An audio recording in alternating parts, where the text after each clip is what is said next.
அஸ்ஸலாமு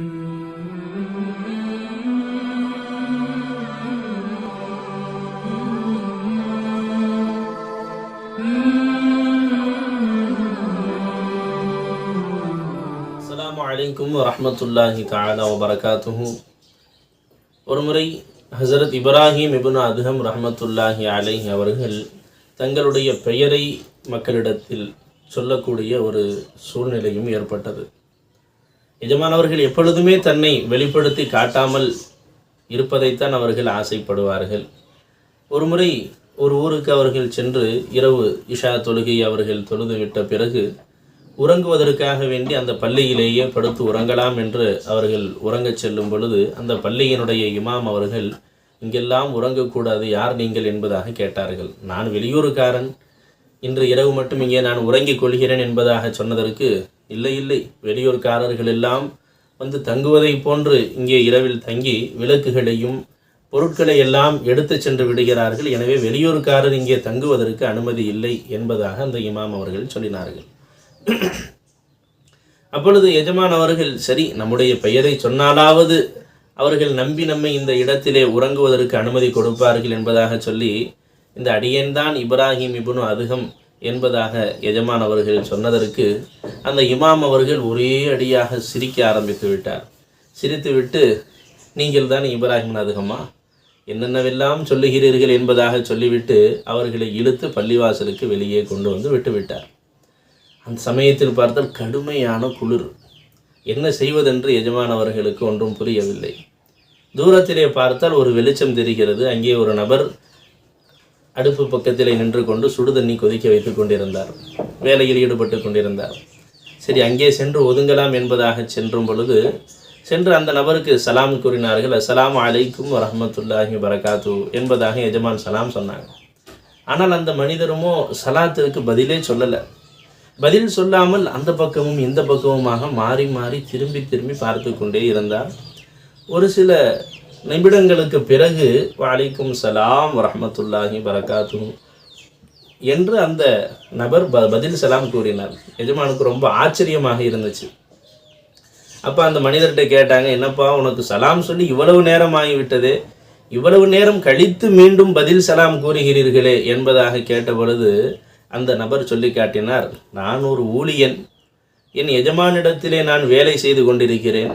நான் வேலையில் ஈடுபட்டு கொண்டிருக்கக்கூடிய சமயத்திலே எனது கவனம் உங்களுடைய சலாத்தின் பக்கம் திரும்புமேயானால் என்னுடைய எஜமானனுக்கு நான் துரோகம் செய்தவனாக ஆகிவிடுவேன். அந்த வேலையில் ஏதாவது ஒரு சிறிய குறைகள் ஏற்பட்டு அவருக்கு நான் துரோகம் செய்ததாக ஆகிவிடுமே. எனவே தான் அந்த வேலையை பரிபூரணமாக முடித்துவிட்டு நான் உங்களுக்கு பதில் சலாம் கூறினேன் என்பதாக அந்த நபர் ஊழியர் சொன்னார். அப்பொழுது இன்னும் மீண்டும் எஜமானவர்கள் கேட்டார்கள், நீங்கள் வேலை செய்து கொண்டிருந்த சமயத்திலே அங்கும் இங்குமாக திரும்பி திரும்பி பார்த்து கொண்டிருந்தீர்களே, என்ன பார்த்தீர்கள் என்பதாக கேட்டதற்கு அந்த நபர் சொல்லி காட்டினார், என் மரணம் எப்பொழுது எங்கிருந்து வரும் என்பதை நான் அறிய மாட்டேனே, எனவேதான் இந்த பக்கத்திலிருந்து வருகிறதா அந்த பக்கத்திலிருந்து வருகிறதா என்று நான் எனது மரணத்தை தான் நான் எதிர்பார்த்து கொண்டிருந்தேன், மரணம் வருகிறதா என்று நான் பார்த்து கொண்டிருந்தேன் என்று அவர் சொன்னார். நிஜமா ரொம்ப ஆச்சரியப்பட்டு அந்த நபர்கிட்ட கேட்டாங்க, நீங்கள் ஒரு நாளைக்கு எவ்வளவு சம்பாத்தியம் செய்கிறீர்கள், எவ்வளவு செலவு செய்கிறீர்கள் என்பதாக கேட்டாங்க. அந்த நபர் சொன்னார், நான் ஒரு நாளைக்கு 2 திருகங்கள் சம்பாதிக்கிறேன், அதில் ஒன்றை நான் எனது குடும்பத்தினர்களுக்காக செலவழித்து விட்டு இன்னொரு திருகத்தை என்னுடைய சகோதரர்களுடைய குடும்பத்தார்களுக்கு நான் செலவழிக்கிறேன் என்று சொன்னாங்க. சரி, உங்களுடைய சகோதரருடைய குடும்பம் என்று சொல்லுகிறீர்களே, உடன் பிறந்த சகோதரரா என்று எஜமான் அவர்கள் கேட்டதற்கு அந்த ஊழியர் சொல்லி காட்டினார், அல்லாஹ்விற்காக வேண்டி நாங்கள் இருவர்களும் சந்தித்து எங்களுடைய நட்பு தொடங்கியது, அந்த சகோதரர் தான் உடன் பிறந்த சகோதரர் அல்ல, அல்லாஹ்விற்காக வேண்டி நாங்கள் ஒன்றாக சேர்ந்தோம், நேசித்தோம், அல்லாஹ்விற்காக வேண்டி நாங்கள் வாழ்ந்து கொண்டிருந்தோம். அந்த சமயத்தில் என்னுடைய சகோதரர் அவர்கள் மரணித்து விட்டார்கள். எனவே அவர்களுடைய மனைவி மக்களையும் நான் தான் ஆதரித்து பார்த்து கொண்டு வருகிறேன். எனவே அவர்களுக்கு செலவுக்காக நான் அதை கொடுத்து விடுகிறேன் என்று அந்த ஊழியர் சொன்னார். அதை கேட்ட எஜமான் அவர்கள் சொன்னார்கள், அப்படியானால் இந்த அளவிற்கு நீங்கள் இறையச்சம் உடையவர்களாக இருப்பீர்களேயானால் தாங்கள் கேட்கக்கூடிய துஆவை அல்லாஹ் தஆலா உடனே அங்கீகரித்து கொள்வானே என்பதாக எஜமான் சொன்னாங்க. அதுக்கு அந்த ஊழியர் சொன்னாராம், ஆமாம், சலிச்சுக்கிட்டே சொல்கிறாரு, நானும் தான் அல்லாட்ட 20 வருஷமாக ஒரு நாள் 2 நாள் இல்லை சுமார் 20 வருடங்களாக நான் அல்லாட்ட துவா செய்கிறேன். ஆனால் அந்த துவாவை மட்டும் அல்லாஹ் கபூல் செய்யவே மாட்டேங்கிறான். என்ன துவா அதையும் சொன்னாங்க அந்த நபர்.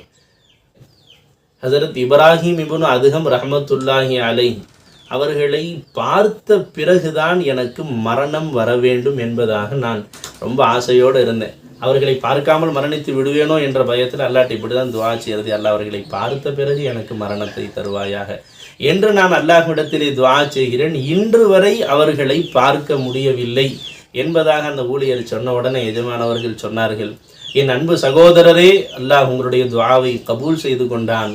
நான் தான் இந்த அடியேன்தான் இப்ராஹிம் இப்னு அதுகம் என்பதாக எஜமான் சொன்னதை கேட்டு அந்த ஊழியருக்கு அளவில்லாத மகிழ்ச்சி, அவ்வளவு சந்தோஷப்பட்டார். அந்த கணமே அல்லாஹ்விடத்தில் துஆ செய்தார்கள், யா அல்லாஹ் எனது துஆவை நீ கபூல் செய்து கொண்டாய். இப்ராஹிம் இப்னு அதுகம் ரஹ்மத்துல்லாஹி அலைஹி எஜமான் அவர்களை நான் என் கண்ணார மகிழ்ச்சியாக நான் அவர்களை கண்டுவிட்டேன். இப்பொழுது எனது உயிரை நீ வாங்கிக்கொள் என்பதாக அவர்கள் துஆ செய்தார்கள். அந்த வினாடியே அவருடைய உயிர் பிரிந்தது என்பதாக வரலாறுகளிலே இருக்கிறது. அன்பானவர்களே, அல்லாஹ் ஜல்ல ஷானுஹு தஆலா நம்மையும் அல்லாஹ்விற்காக வேண்டி ஒருவருக்கொருவர் நேசித்து வாழ்வதற்கு அல்லாஹ் அருள் புரிவானாக. ஆமீன். வாஹிர் தஅவானா அல்ஹம்துலில்லாஹி ரப்பில் ஆலமீன். அஸ்ஸலாமு அலைக்கும் வரஹ்மத்துல்லாஹி வபரகாத்துஹு.